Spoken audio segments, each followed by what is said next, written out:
That play ain't gonna work. That play ain't gonna work.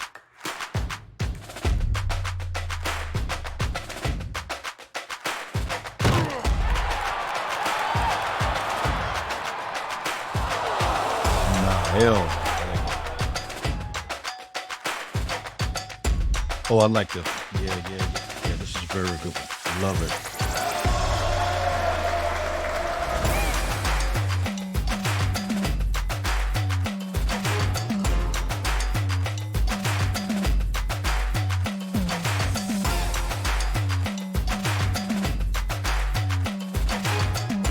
All right, let's get ready.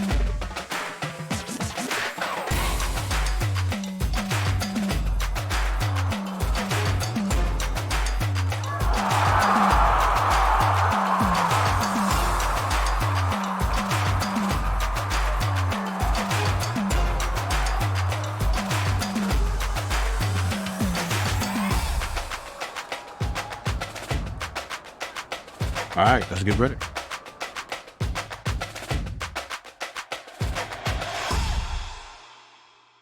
Are your Scrum sessions feeling more like fumbling in the dark rather than scoring touchdown? I am Grand Scrum Master Scott. Welcome to this exciting Scrumcademy episode, Scrum Football Series. I want you to imagine your team like a football squad gearing up for the big game. Just as a football team practices their plays between games, practice. Are we talking about practice? Backlog Refinement in Scrum is your strategic practice session. It is here that your team prepares future product backlog items, ensuring that every play in your Scrum playbook is clear and actionable. Today, we're going to dive into how these sessions prepare your team for flawless sprint execution, setting you up like a well-rehearsed team ready for the big game. Let's break down the playbook and get your team into championship shape for product delivery.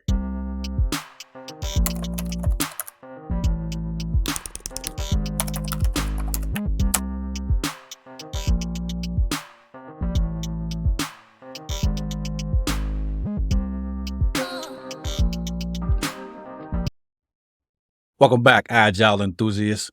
Y'all know what? I haven't put on a football jersey until like the mid-90s. I am a Appalachian State University alumni here in North Carolina, a little town called Boone. Last time I put on a jersey was in college. That was back in the mid-90s. At that particular point in time, Appalachian State was a local household name. We up on the top of the mountain of North Carolina, and don't nobody know about us but us. Yeah, it wasn't relevant then. Appalachian State didn't become relevant on a nationwide scene until they beat Michigan State. Woo! Michigan State alumni, fans. Yeah, I know y'all hated that game. I meet some of my friends who are in Michigan State alumni. Yeah, don't remind me of that game. Yep. When Appalachian State beat Michigan State, that's when they got on the map. But the football program has actually been very, very good for many, many years now. So shout out to Appalachian State and all the alumni there. Again, that is in Boone, North Carolina. But ladies and gentlemen, let's talk about backlog refinement in terms of comparing it to our football analogy. What would that be like? That will actually be like football practice. If you're doing backlog refinement right, it's going to be like football practice. Ah, man, I never forget them days. Hot summer day. Here it is in August. It's already hot here in North Carolina. We're talking about 95 plus degrees, high humidity, sweating like crazy. You got on pads. You got on a helmet. You're sweating, sweat getting in your eyes. When I get done with practice at night, I remember going home. Some nights my mom would ask me, "Hey, you on drugs? Are you drinking?" I'm like, "No, Mom, what are you talking about?" "Well, your eyes are bloodshot red." I said, "Mama, out there practicing, sweat running in my eyes. I rub my eyes and all this, but the sweat always in my eyes. My eyes was always red. Yeah, I couldn't afford Visine." I remember before that, when the first time I put on some pads, there wasn't no pads. I mean, I was so poor that actually back then is when you would get a local newspaper. And we used to have a lot of newspapers in our house that was just stacked up in a corner. Well, when I washed my dad's car on the weekend, I would use the newspaper and spray some Windex on it and take the newspaper and dry the Windex off. I mean, that made your windows like squeaky clean. Yeah, some of y'all remember that, right? Mm-hmm. And Windex and newspaper. Oh my God, that was streak free back in the day. Now they got streak free Windex. Streak free back in the day was Windex and some newspaper. But before Little League football, parks and recreation, I couldn't afford that. Me and some kids in the local community would get together and we would take that newspaper, ball it up, and put up underneath our shirt and make us look like we bulky, make it look like we got on shoulder pads or something, right? Hey, we poor. Hey, we improvising, right?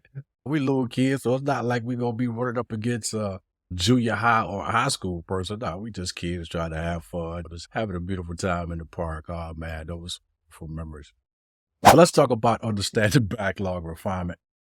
Just as a coach reviews and adjusts plays within a team, backlog refinement involves the whole Scrum team coming together to clarify and detail the product backlog items. This session is crucial to your Scrum team success. It's like a targeted football practice where strategies are refined and plays are clarified. I remember on offense, I'm spending some time with the offensive coordinator, with the offensive line coach, with the quarterback coach. I'm on the defensive side. I'm talking to the linebacker coach. I'm talking to the line coach. All these different people, the Scrum team, are on the field so that we can make sure we have the proper strategies and the right plays based upon the opponent that we're going to be facing on Friday night or Saturday, depending upon which one it is. In backlog refinement, comparing it to our football analogy out on the practice field, this is the time for you to ask questions, to define your acceptance criteria. What's the criteria for playing this football game? To win. And we're going to run every play as smooth as we possibly can. Yeah, mistakes will be made, but we're going to practice this play so that when we run it come game time, we feel good about executing this play. And we're going to ensure that everyone understands the task, goal, and the requirements. Those are the same things that we're doing in backlog refinement, the same thing that I was doing on a football field from junior high school all the way to the end of college undergrad. On the football field or in the boardroom or in Zoom. Same steps. Now let's talk about the role of practice in football. In football, regular practice sessions are essential. They help teams ensure that players understand their roles and that the plays are executable during the game. Each practice is focused on some strategy that we believe will help us win the game when it's time to actually play the game. It has specific objectives aimed at addressing our weaknesses and also opponent weaknesses, because we don't check out the film. We know what they are, and we're going to leverage our strengths. We're going to play to our strengths. Okay, yeah, we are aware of what our weaknesses are, but we're going to laser focus on our strengths and other opportunities we may identify during backlog refinement, during practice. Now, what is the parallel to backlog refinement? Similarly, in Scrum, backlog refinement sessions serve as a team's practice time. Here, it's not about creating tasks, it's about breaking down complex plays into manageable parts. Sounds very, very familiar, doesn't it? Exactly. The product owner is going to introduce the backlog items, but it's up to the team to dissect them, clarify assumptions, and ask probing questions. And we're going to do this until we feel satisfied about that particular product backlog item. And once we get to a level of comfortability about that one particular play, that one particular product backlog item, then we're going to move on to the next play, to the next product backlog. Wow. Isn't that amazing? Now, what is the role of the product owner? Well, in this case, I want you to think of the product owner as the coach who outlines the strategies and the plays. During refinement, during practice, they prioritize the product backlog, much like a coach chooses which plays to focus on for the upcoming game. The product owner ensures the team is well prepared and that every product backlog item aligns with the team's strategic goal. You remember that? Those of you who played football, yeah, you remember that. Coach said we're too slow. So what happened? Oh, that week we ran an awful lot. Yep. Some people was puking on the field. Some people was dehydrated. Getting back into the rhythm, right? Getting back into the groove. Oh, it was hell. Now, that's the product owner. Now, what about the developers? In Scrum, we have this role called developers. Now, how do we engage our developers on the Scrum team?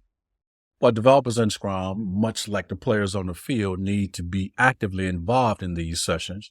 They provide the estimates, they discuss technical feasibility, and they identify potential challenges they may be facing, making sure that the plays are practical and executable when it's game time.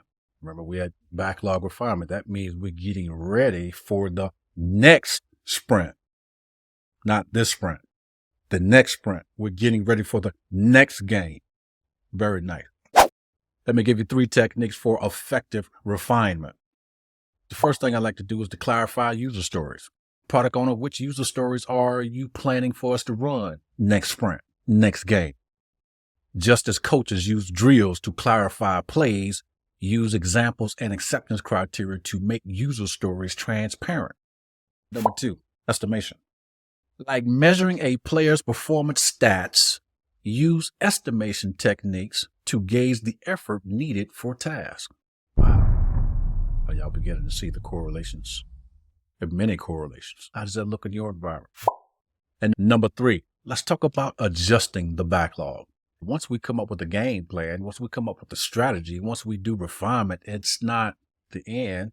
The backlog is a very dynamic thing. It's always changing, sometimes multiple times a day, especially when we're in the game. It could be changing multiple times a day, multiple times a play. Multiple times a day, multiple times a play, depending upon the situation and the context. Adjusting the backlog. Just as plays are adjusted based on player feedback, continually refine and reprioritize backlog items based upon team's input and the sprint outcome. So we're taking all those lessons learned from the different elements that we have within inside of the entire Scrum game, and we're bringing that information into backlog refinement and talking about it to see if these are the best plays, if these are the best product backlog items that we can do for the next sprint that will get us a step closer to our ultimate goal, which is the product goal. If we're talking about football, that would be the actual football game. We coming up with these plays, the coaches strategizing these plays so that we believe that these plays will help us win the game.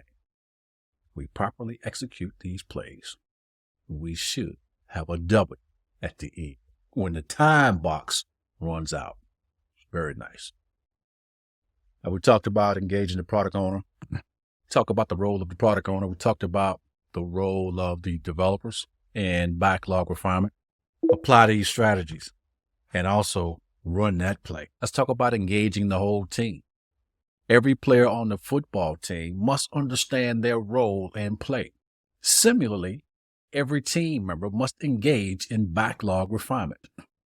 Encourage open dialogue where developers, the product owner, and the Scrum Master all contribute to a fuller, clearer understanding of the backlog, ensuring that the team remains flexible and can pivot quickly, much like a team adapting to their opponent's strategy during the game.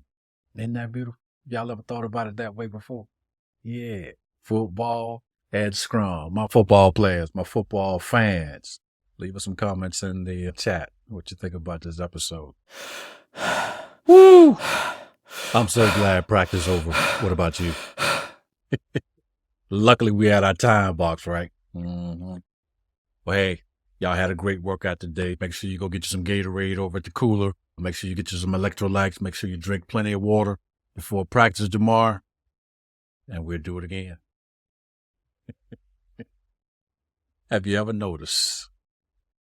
Here's another correlation for you. When we play sports, we have a time box, right? We have a time box for practice, and we also have a time box for the game. So we have something called a time box in Scrum. Backlog refinement, it doesn't have a standardized time box like the other events, so it's up to you and the team to figure out how much time do you need for practice. Y'all feel like y'all need more practice during the sprint? Then increase that number. If you think you need less time, decrease that number.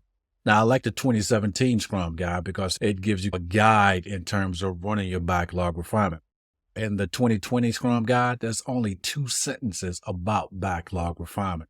If you want to go deeper into backlog refinement, I would recommend you go to the 2017 Scrum guide because there's a lot more details there in terms of what backlog refinement should look like and feel like. So hopefully that helps you in your journey towards becoming a legendary Scrum Master. The way you practice is the way you play. As we wrap up today's discussion on backlog refinement as practice sessions, remember that the quality of your practice sessions can make or break your game day performance. Apply the strategies and the plays that we have discussed to refine your Scrum playbook continuously, ensuring that each sprint is executed as flawlessly as a well-practiced football play. Thank you very much for tuning into the Scrumcademy's Scrum Football Series. And if you found today's episode helpful, like it, subscribe, and hit that doggone notification bell so that you won't ever miss a Scrumcademy episode.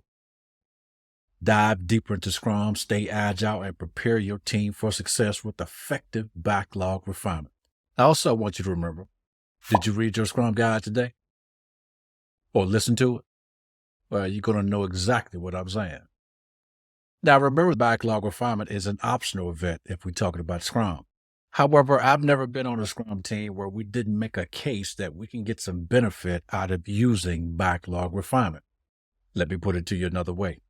Do you see any benefit out of practice before playing the game? If the answer is yes, if your team is not using backlog refinement, make the case to your team that there's a lot of value in using this optional. I believe that will certainly help your team get to the next level if you're not currently using backlog refinement. Practice. Practice? Are we talking about practice? Yes, we're talking about practice. Check out our previous episodes to further enhance your Scrum game plan. Until next time, keep refining your strategy and leading your team to victory. See you at our next huddle where we tackle more strategies to win your Scrum championships. As always, be agile, do Scrum, and be super duper legendary in all of your endeavors. I'll see you in the previous episode right now.